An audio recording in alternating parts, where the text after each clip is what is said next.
Hello! Greetings mga ka-Sky Watchers and mga ka-Spacers natin out there from Luzon, Visayas, and Mindanao.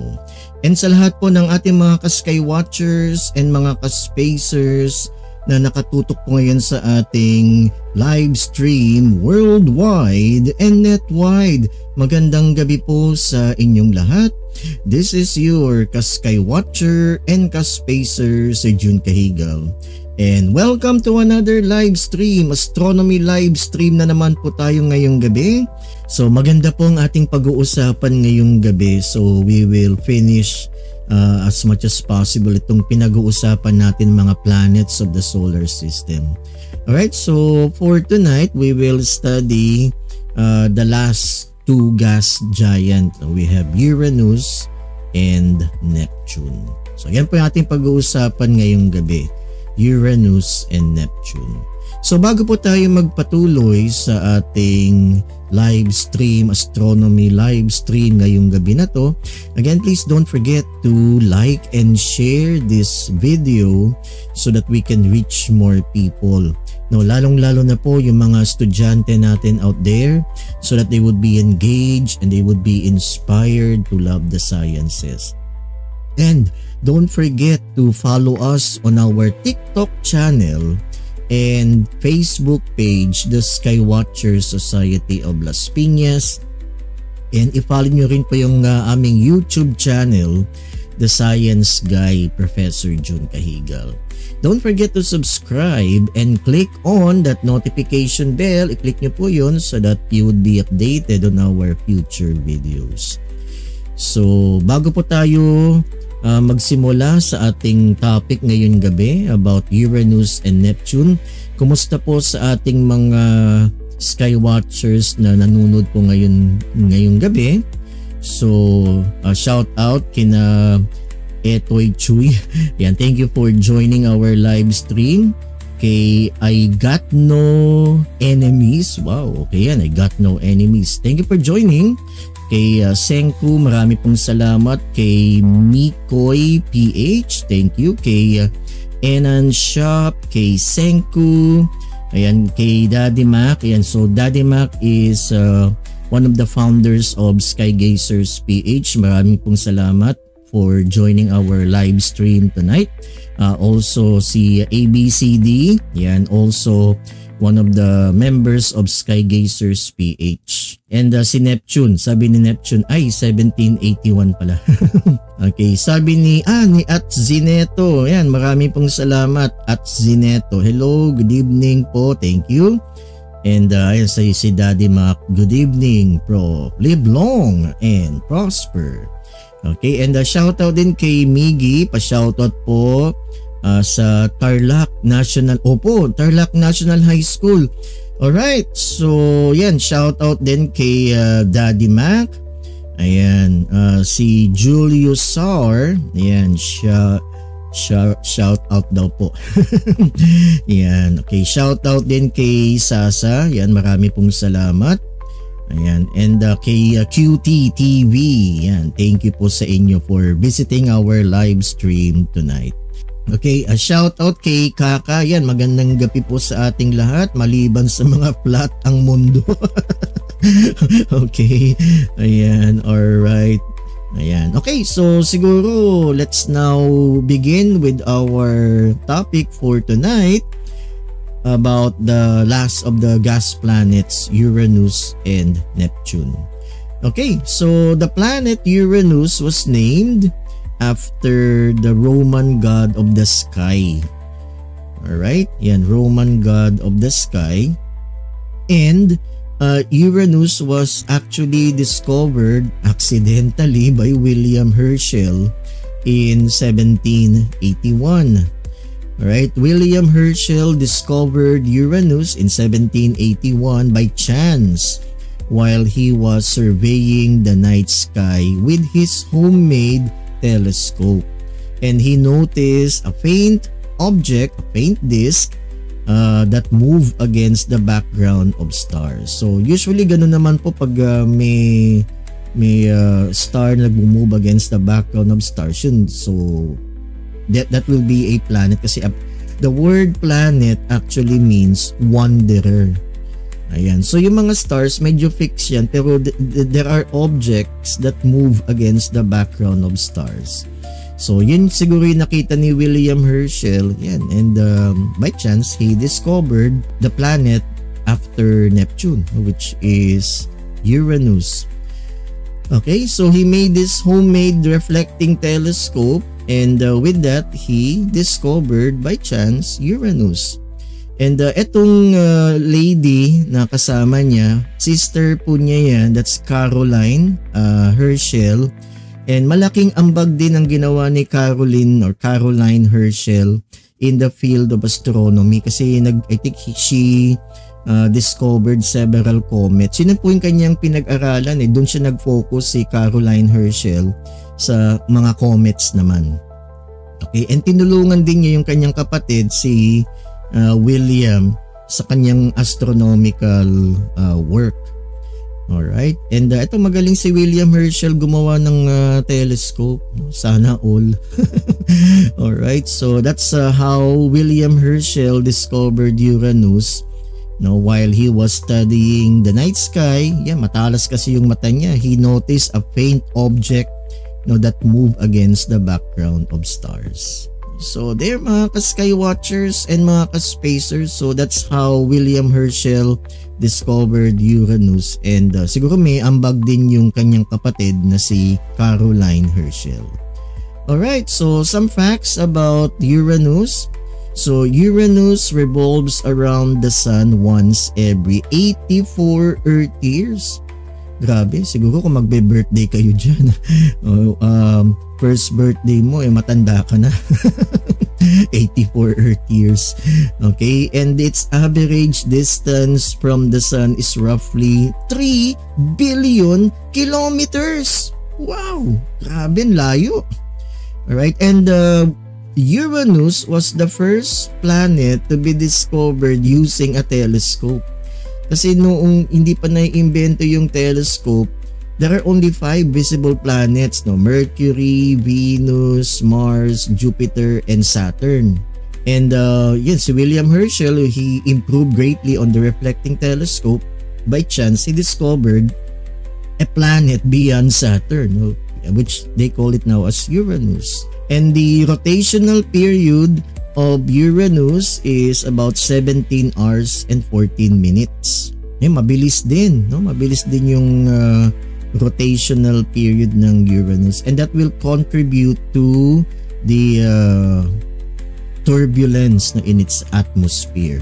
And ito po yung nakakamangha about the rotational period o yung rotation ng planeta ng Uranus. Uranus rotates in a clockwise direction, unlike most planets, like the Earth. Our planet rotates in a counterclockwise direction. There are only three heavenly bodies that rotates in a clockwise direction. So Venus rotates in a clockwise direction. Kaya pag nasa Venus po kayo, the sun will rise in the west and it will set in the east. Hindi kagaya po natin dito, di ba? Since our rotation is counterclockwise, the sun rises in the east and sets in the west. Sa Venus po, baliktad. Uranus also rotates in a clockwise direction. Clockwise, yung dalawang to, Venus and Uranus. They rotate in a clockwise direction. Siguro balikan po muna natin ang Venus. Bakit ganon ang Venus? And if you will recall, Venus also is the slowest rotating planet. I think one Venusian day is about 240 plus days. So mas matagal pa yung isang araw sa Venus as compared to its revolution around the sun. And Venus also rotates in a clockwise direction, unlike most planets like the Earth, kasi yung mundo nga natin rotates in a counterclockwise direction. So ngayon, bakit ganun ang Venus? So again, many astronomers hypothesize that Venus may have encountered a collision between by a protoplanet about the size of Mars. So in the early history of Venus encountered a massive collision with a protoplanet about the size of Mars. And as a result of that collision, the rotation was shifted from counterclockwise to clockwise. And bumagal din yung rotation ng Venus because of the effects of that collision. So ang Uranus, many astronomers believe that Uranus also encountered that same event, that Uranus may have also encountered a massive collision with probably a protoplanet during its early history. Ayan, so that shifted the rotation from counterclockwise to clockwise. And meron pang isa pang epekto nung collision na yan. Let's look at the tilt of its axis. Now, Uranus is tilted almost on its side, meaning that the actual tilt of Uranus is 98 degrees. No, halos nakahiga yung planeta. So, the actual tilt of Uranus is 98 degrees, nakahiga siya. Unlike yung mundo natin, the Earth's axis is tilted by 23.5 degrees. Ang Mars naman, 25 degrees. Ang Jupiter almost vertical siya. Pero itong Uranus hindi nakahiga, 98 degrees. No? So again, bakit ganito ang actual tilt ng Uranus? Again, Uranus may have encountered a massive collision from a protoplanet, probably the size of Mars, parang nangyari kay Venus, that tilted its axis to 98 degrees and has shifted the rotation from counterclockwise to clockwise. Kung bagayan sa boxing, na knockout si Uranus, na knockout siya, nasuntok siya ng isang protoplanet at napahiga tuloy siya, yun 98 degrees. Tapos umikot-ikot na pabaliktad yung kanyang axis, instead na counterclockwise, naging clockwise yung rotation niya. Okay, because of that collision from a protoplanet. Actually, lahat po ng mga planets in the solar system hindi naman po nakaligtas sa ganun, no? So, ang Mercury po ganun din. Mercury also encountered a collision, a massive collision that created the Caloris Basin, yung pinakamalaking crater ng Mercury, no po, the Caloris Basin. Ang Venus, ganun din po. Venus encountered a massive collision that shifted its rotation from counterclockwise to clockwise. Kaya pag nasa Venus po kayo, the sun will rise in the west and it will set in the east. Hindi kagaya sa mundo natin. The earth rotates in a counterclockwise direction, so the sun rises in the east and sets in the west. Pero ang mundo po natin, hindi pa rin nakaligtas yan. Our planet was bombarded also by impactors during the early history of the Earth. And the latest was that massive asteroid about the size of Texas that wiped out the dinosaurs, or wiped out most life on Earth, including the dinosaurs.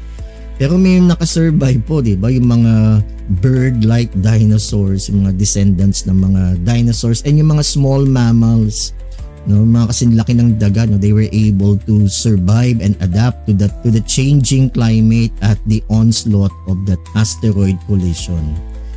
Alright, Mars also, hindi rin nakaligtas ang Mars. No, there was also a massive collision sa Mars that created Hellas Planitia. No, Hellas Planitia is the largest crater on Mars.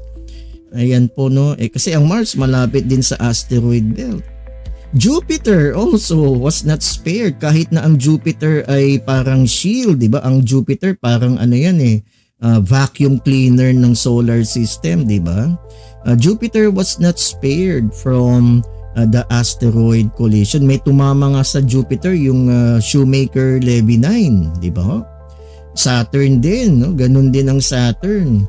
Alright, siguro tinamaan yung one of the inner moons of Saturn that created its magnificent rings. And Uranus, ito naman po, tinamaan ng Uranus that tilted its axis to 98 degrees and shifted its rotation from counterclockwise to clockwise.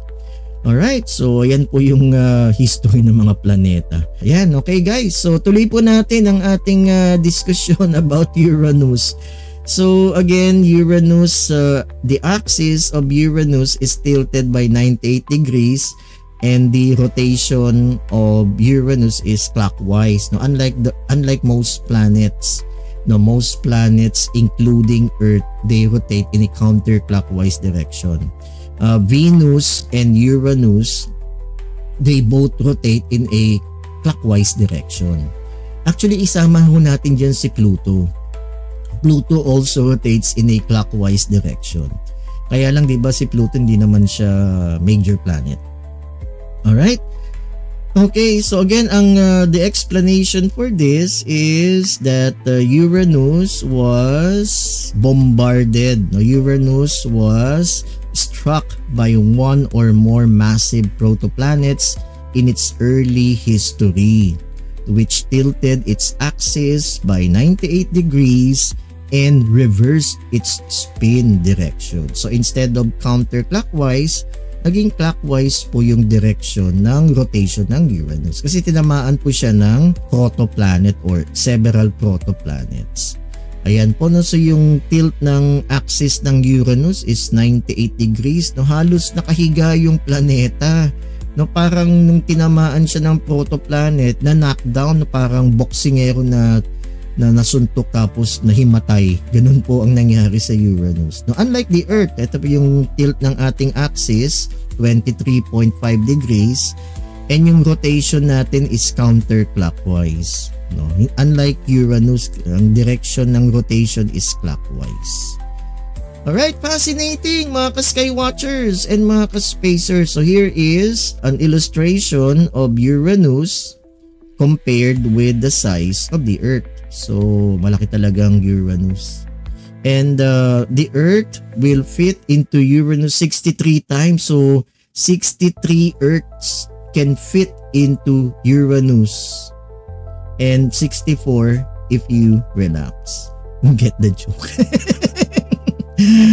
Earth will fit into Uranus 63 times and 64 if you relax. May mga nagtatanong po kasi sa akin, especially sa mga estudyante ko, ano ba, sir, ano ba talaga yung correct pronunciation ng planet? Is it Uranus or Uranus? Ayan, di ba? So, eto joke to ha. Ibig sabihin nun, pag nakarelax ka, uutot kayo. Ayan. So, kasi nga, ano bang tama? Is it Uranus or Uranus? Diba kasi ang bantot pag Uranus, Uranus, diba? Okay guys. Alright, so yan, natawa tuloy si Jerenzo. Ayan si Daddy Mac, yan. And sabi ni at Zineto, it's a joke. Ayan, alright. So there guys, mga ka-skywatchers and mga ka-spacers. So 63 Earths can fit inside. No, if Uranus was hollow, 63 Earths can fit inside Uranus. Pero pag umutot kayo, pwedeng isa pa 64. The joke lang. Okay. Alright. Si R. Sabi ni R. Hello, Prof. June. This is River. Uy. Your former student from San Beda. Uy. Hello. Shout out kay River. Okay. Ayan. Ay, magaling si River. Very conscientious student si River. Alright guys, so sabi ulit ni Noodles, mga moon believer, Google din nyo. Alright, moon believer. Alright, so shout out kay Carl Laasli, Sir June May, bumisita Vietnamese sa live ninyo. Ay, hindi ko napansin yun. Alright, so shout out na lang sa Vietnamese. Okay, so tuloy po natin mga ka-skywatchers. And if you will notice, di ba ang planet, the planet Uranus has a bluish tinge yung kanyang atmosphere. So the atmosphere of Uranus is composed mostly of hydrogen and helium. So halos pareho din ng Jupiter and Saturn, di ba? the Jovian atmosphere and the Saturnian atmosphere is also composed of hydrogen and helium with traces of methane and ammonia. Ngayon sa Uranus, ganun din po, hydrogen, helium with significant amounts of methane. And that methane, medyo marami po yung methane content ng Uranus. And methane, actually yung effect ng methane absorbs yung mga lower wavelengths ng spectrum. And yan, like red, diba? Red, lower wavelengths yan. And it reflects yung mga higher wavelengths like blue. Yeah, blue-green. So that gives the planet its bluish color. No, kasi yung methane absorbs yung mga red, orange portion of the spectrum. Diba sabi ni Newton, light is composed of wavelengths, different wavelengths, so that is manifested by the colors of the rainbow. Diba? And ang methane reflects yung mga nasa higher wavelengths like blue. That gives Uranus its bluish color. Alright? Ayan po mga ka-Sky Watchers, no? Alright, so there. Yan, so the atmosphere of Uranus is mostly hydrogen, alright, and helium with traces of methane, ammonia. And because of the higher methane content, that gives the planet its bluish color. Yan, due to methane absorbing longer wavelengths of light, no, like red and orange. Then yung mga shorter wavelengths nire-reflect niya like blue. Yan. That's why when we observe Uranus through a telescope, you will see a bluish planet. Alright, mga ka-Sky Watchers and mga ka-Spacers. And also, Uranus is surrounded by rings. Ayan, no? May rings ang Uranus. Pero look at the orientation of the rings of Uranus. Diba? Naka-ano siya? Naka-upright. Unlike yung rings ng Saturn, horizontal. Ito, vertical yung orientation ng rings. This is again to show that the axis of Uranus is tilted. Naka-tilt siya by more than 95 degrees. 98 degrees pa nga eh. Okay, and the rings of Uranus is made of dust particles, which is similar to Jupiter's rings. So the rings of Uranus is similar to the rings of Jupiter, consisting of dust particles. Na hindi masyadong reflective. Kaya nga yung mga rings ng Uranus was discovered by Voyager 2. Doon lang nila nakita, yung nag-fly by yung Voyager 2, doon nila na-discover, meron palang rings ng Uranus. Okay? So, at this point, meron tayong Jupiter has rings, Saturn has rings, obviously highly reflective yung rings ng Saturn. And Uranus also is surrounded by rings. Alright, mga ka-Sky Watchers and mga ka-Spacers, and vertical yung orientation ng rings. Again, this is to show that the actual tilt of Uranus is more than 95 degrees. Okay, so magbasa muna tayo. Ang dami ng comments. Okay, ang dami-dami ng comments. Alright, so shout out kay Sanjo. Marami pong salamat. Ayan, payakin ko yan, Dad. Yan, mukhang mukhang daddy niyo si Daddy Mac, kaya siguro tinawag na Daddy Mac. Ayan, so shout out kay Daddy Mac ulit. Maraming salamat po, sir. Ayan, talagang mukhang marami kayong fans sa mga members ng Sky Gazers PH. They look after you po. Ayan, so thank you. Ayan, so alright. So sabi ni Daddy Mac, ayan, yan, sa live ko kaso black na yan. Huwag niyo ba blackayan nyo lang, ibasagin nyo na lang siguro. Alright, so yan, shout out kay PH, Melvin, kay XX, Zindia ba to? Hindi ko mabasa. Thank you po for following. Kay Julius Saur. Ayan, so there, marami pong salamat. Yan, kay Atsineto CH4, that's methane. Ayan, kay Sanjo, sabi ni Sanjo, scene zone ni Reb, itapon na yan sa Sikihor. Okay po. Alright, so marami pong salamat sa mga members ng Sky Gazers PH. Ayan, you are really making my day tonight. Opo. Alright, so there. Okay, marami pong salamat. At least kalmado po tayo. Ayan. Okay. Alright, so tuloy po natin. Nandito si Kepler 186f. Yan, okay. Uranus actually stinks because of hydrogen sulfide in its atmosphere. Alright. Ayan. Pero alam kong ang that stinks is sulfur, di ba? Ang sulfur is rotten eggs. But I'm not sure with hydrogen sulfide. Okay. Shout out kay Archangel Throne. Thank you po. Ayan. Okay, full support kami sa iyo, Prof. Okay, thank you po, sir. Thank you po. Alright, tulungan niyo po ako. Basagin natin yung mga flat earthers. Okay.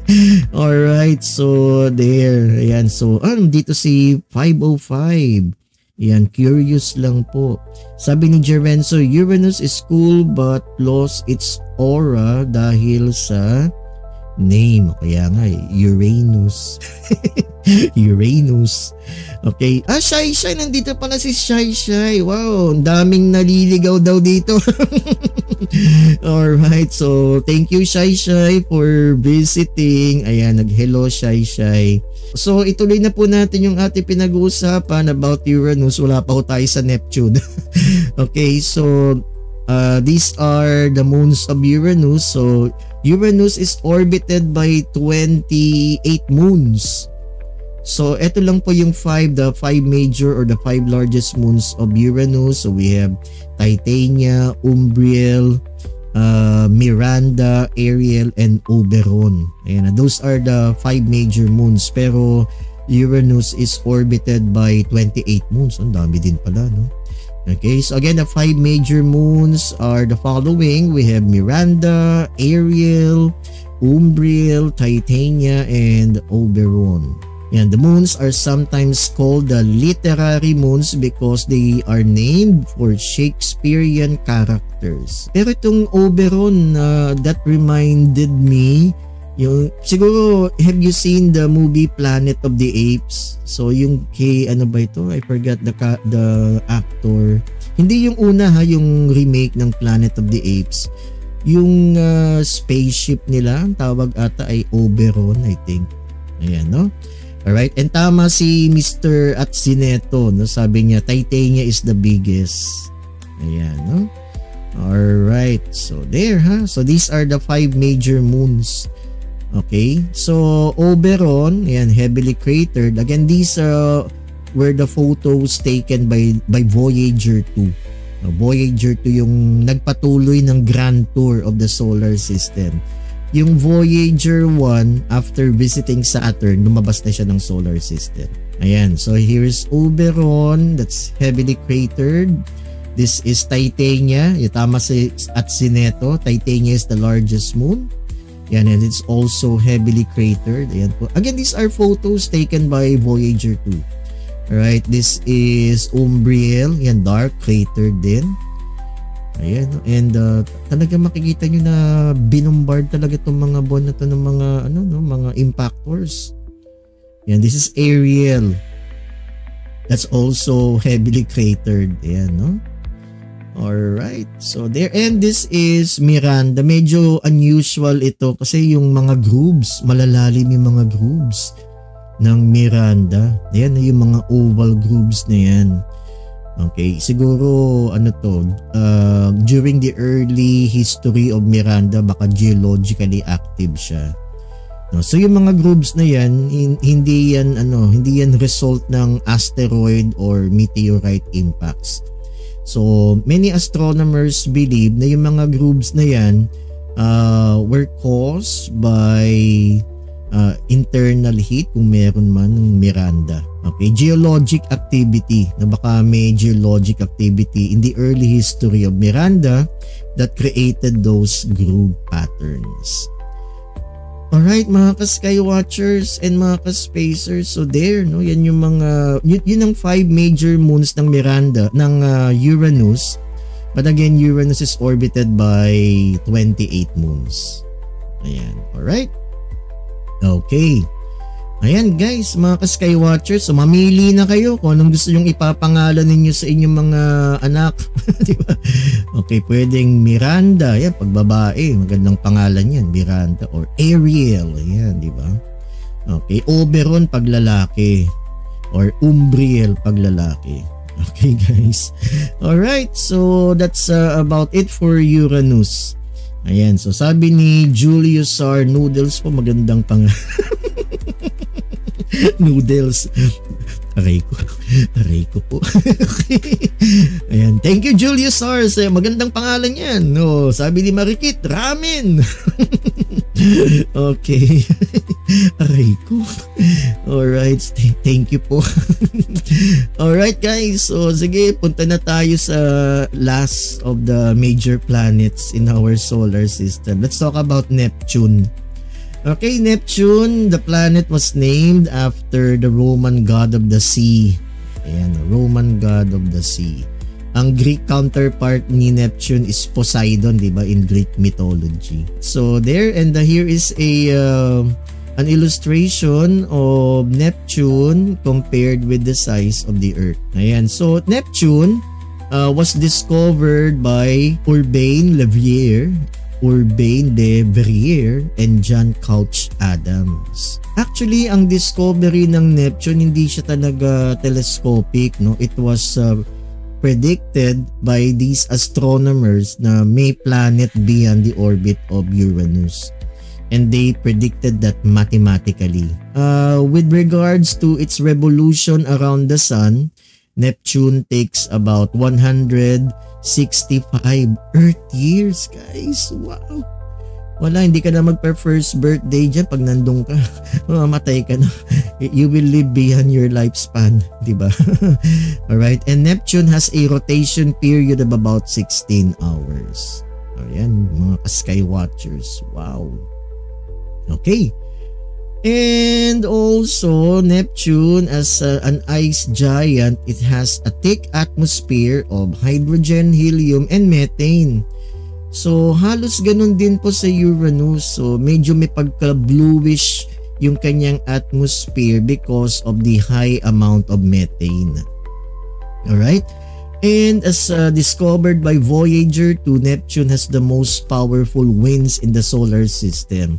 And meron nga na-discover na ganito yung tinatawag nila na Great Dark Spot. So yung Great Dark Spot na yan ay storm din po yan, no? Parang Great Red Spot ng Jupiter. Po, ano yung tinatawag nilang the Great Dark Spot ng Neptune. So the atmosphere of Neptune is again similar to Jupiter, Saturn, and Uranus, with mostly hydrogen and helium with traces of methane and ammonia. And because of the higher concentration of methane, the atmosphere of Neptune has a bluish tinge. Parang Uranus din po. Okay, so there, and yung great dark spot that was discovered by Voyager 2 na ano siya, cyclonic disturbance. Yan, similar to the Great Red Spot on Jupiter. Okay, mga ka-Skywatchers and mga ka-Spacers. So, Neptune is orbited by I think 17 moons. No? 17 moons. Okay, pero ito yung, let's focus on Triton and Nereid. Ayan, Triton is the largest moon of Neptune. So, what's so special about Triton anyway? Okay. Ayan. So, Triton is the only moon in the solar system that orbits its planet in a clockwise direction. Okay? Unlike yung buwan po natin. Yung buwan po natin revolves around the Earth in a counterclockwise direction. Ang Triton po hindi. Triton orbits Neptune in a clockwise direction. Retrograde siya. So, and etong si Nereid naman, again one of the moons of Neptune, napaka-eccentric po ng orbit niya. No, it has a very long orbital period. So, ito po yung Triton, which is the largest moon of Neptune. So, ang orbit niya around Neptune is clockwise. Unlike the moons in the solar system, like yung buwan natin, counterclockwise yung ikot ng buwan natin around the Earth. Ang ibig lang sabihin nito, mga ka-Skywatchers, that maybe during the early history of Neptune, baka tinamaan din tong si Triton. No, that shifted its revolution around Neptune from counterclockwise to clockwise. No, kaya ganyan po siya. And baka tinamaan din tong si Nereid kasi very eccentric, masyadong oval yung kanyang orbit around Neptune. So malaki ang possibility that Nereid may have encountered a collision with an asteroid or a comet. Kaya naging eccentric po yung kanyang orbit around Neptune. Okay? So yan po mga ka-Sky Watchers, and Uranus and Neptune was visited only by one spacecraft, and that's Voyager 2. And nabanggit ko na po before that Voyager 2 has a golden disk, 'di ba? Na recorded in that golden disk are the images and sounds of planet Earth. Kasi baka may makapulot dyan na we don't know, alien, gano'n, di ba? So ang Voyager parang message in a bottle po yan. Di ba? Kunyari nasa isla kayo yung nag-iisa. Kung gusto nyong ma-rescue, maglagay kayo ng note sa bote, itapon nyo sa dagat, di ba? And mag-cross fingers na lang kayo, baka may makapulot dun sa bote na yan. So it's the same with Voyager. No, so naglagay sila ng golden disc doon, baka may makapulot na alien, di ba? Di ba? Yun po yan. Alright mga ka-Sky Watchers and mga ka-Spacers. Ayan, so magbasa muna po tayo ng, yan, sabi ni Marikit, 16 moons. Thank you po sir for your insight. Hindi pala 17. 16 moons ang Neptune. Alright, thank you po Mr. Marikit. Ayan, sabi ni Carl Ashley. Ayan, hindi dad, yan yung diamond planet as in 3/4 of its size is made up of diamonds. Opo, and totoo po yan, and Neptune is raining diamonds. No, again, because of the heat and pressure, yung internal heat and pressure of the planet. O yan, okay? Talaga? Babae po kayo, Mr. Sorry po. Sorry po, akala ko sir po kayo. Talaga, Marikit is a lady? Sorry po ma'am. Okay, thank you po. Thank you. So, thank you for the correction po, Miss Marikit. Ayan, okay po. Sorry po ma'am. Shoutout din kay Survive Zombies. Can you reach my account of 20 followers? Okay. Ayan. Alright. So, naku, marami pong salamat. Marami pong thank you sa mga members ng Sky Gazers PH for helping me out dito sa mga flat earthers and sa mga hindi naniniwala sa lunar landing. Gaya nito, ayan, sabi ni ito, sample lang po, sample. Sample. Sabi ni Kasyon, ito si Kasyon. Welcome, Kasyon. What moon's purpose in our lives? Ayan, ano bang importansya ng moon sa buhay? Well, and the moon influences the tides. Ano pa ba ang buwan? The moon also stabilizes our rotation. Diba? It stabilizes the Earth's axis. Ano pa ba? And yung moon is important in religious, mga religious rituals. Diba? Like sa mga Muslim brothers po natin. Diba? They celebrate Ramadan pag nag-appear yung crescent moon. Kung walang buwan, paano yun? Will they celebrate Ramadan? O, diba? Yun ang sagot nun, sir. Diba? Yun ang sagot nun. Yun ang importance ng moon sa buhay natin. The moon influences our weather. And the moon influences the tides. Kung walang buwan, edi madilim, diba? Paano naman yung mga nocturnal animals that hunt at night, 'di ba? Kailangan din nila ng liwanag ng buwan. And pag walang buwan, edi malungkot ang buhay. Paano pag may mga jowa, gusto nilang mag-date sa ilalim ng buwan? Paano 'yan, 'di ba? Paano sila mag-date kung walang buwan? No, 'di ba? Hindi maganda, hindi romantic, no, Mr. Kasyon. And pag walang buwan, paano yung mga religious rituals like yung Ramadan?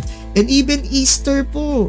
Ang Easter Sunday, it is also based on the full moon. Opo. Ayan. So, paano yan? Kino-compute niya ng Vatican. Oo. Kaya, tingin nyo yung Easter, wala namang fixed date ang Easter kasi it will depend on the full moon. Ayan. O sabi ni Blue Guy, walang honeymoon. Pag walang moon, walang honeymoon. Ikaw talaga, Mr. Blue Guy. O nga naman. O, malungkot ang honeymoon kung walang moon. Alright, so there. So shout out kay Blue Guy. Ayan, alright. So maraming salamat. So at this point, wow, we have 1,007 viewers.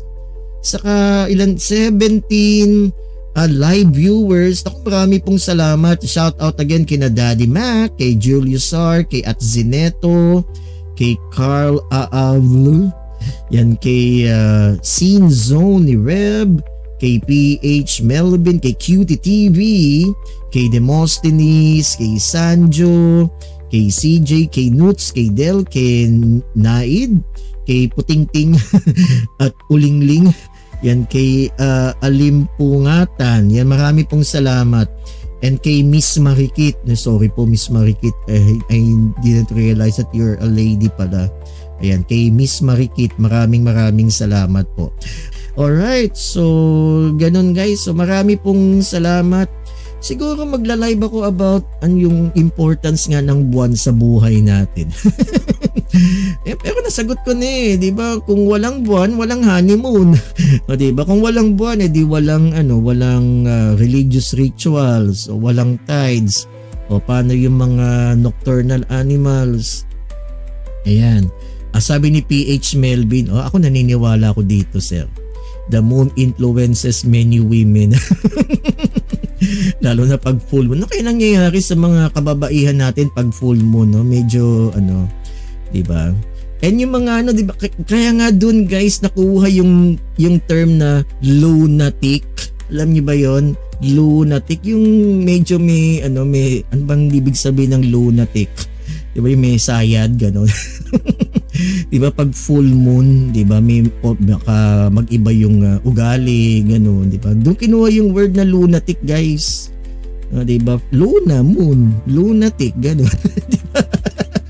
Yun, may sapak daw, sabi ni Carl, may sayad, sabi ni Marikit. Doon po yung lunatic, that the word lunatic comes from that luna meaning moon, di ba? So ayan, so sabi niya, natawa tuloy si Daddy Mac. Tama, lunatic, sabi ni Scene Zone, di ba? Alright guys, so yan, mahilig ako sa mga ganyan, yung mga etymology ng word, lalo na pag Latin. Yan, maraming lunatic. Maraming lunatic yung mga Ay, naku guys, maraming salamat po. Yan, and ipagdasal natin po yung ating bansa. Marami tayong nararanasan na sakuna ngayon. Saka yung mga politiko natin, pagdasal natin yung mga yan, guys. Diyos ko, what's happening to our country? Diba? Ayan, so sabi ni Daddy Mac, maraming salamat sa live na ganito. Ayan, thank you din po sir. Live long and prosper. Ayan, sabi ni Tyler, nasa na po ang Voyager 1. Nasa interstellar space na po ang Voyager 1 and 2. Pero hindi pa po nila naaabot yung Oort cloud. Opo. I think kababasa ko lang a couple of days ago. Wala pa nga yung Voyager probe sa Oort cloud eh. So ibig sabihin nun, malayo pa yung Oort cloud. Wow! Fantastiko. Ayan, di ba? Alright. So, sige po mga Skywatchers and mga ka-spacers. So, marami pong salamat. Alright, this is your ka-Skywatcher and ka-spacer Sir Jun Cahigal saying live long and prosper and always remember to always keep your space and always keep looking up. Look up. Look up guys, look up. Bye-bye po. See you on our next live stream. Maraming pong salamat. Thank you. Shout out sa mga members ng Skygazers PH. Marami pong salamat sa inyo, sa inyong suporta. Thank you po. Thank you. Yan, and sa mga ano dito, sa mga flat earthers na nandito, thank you din, thank you. Sige, bisita lang kayo. Bumisita lang kayo guys. Okay, marami pong salamat. Thank you po, bye-bye.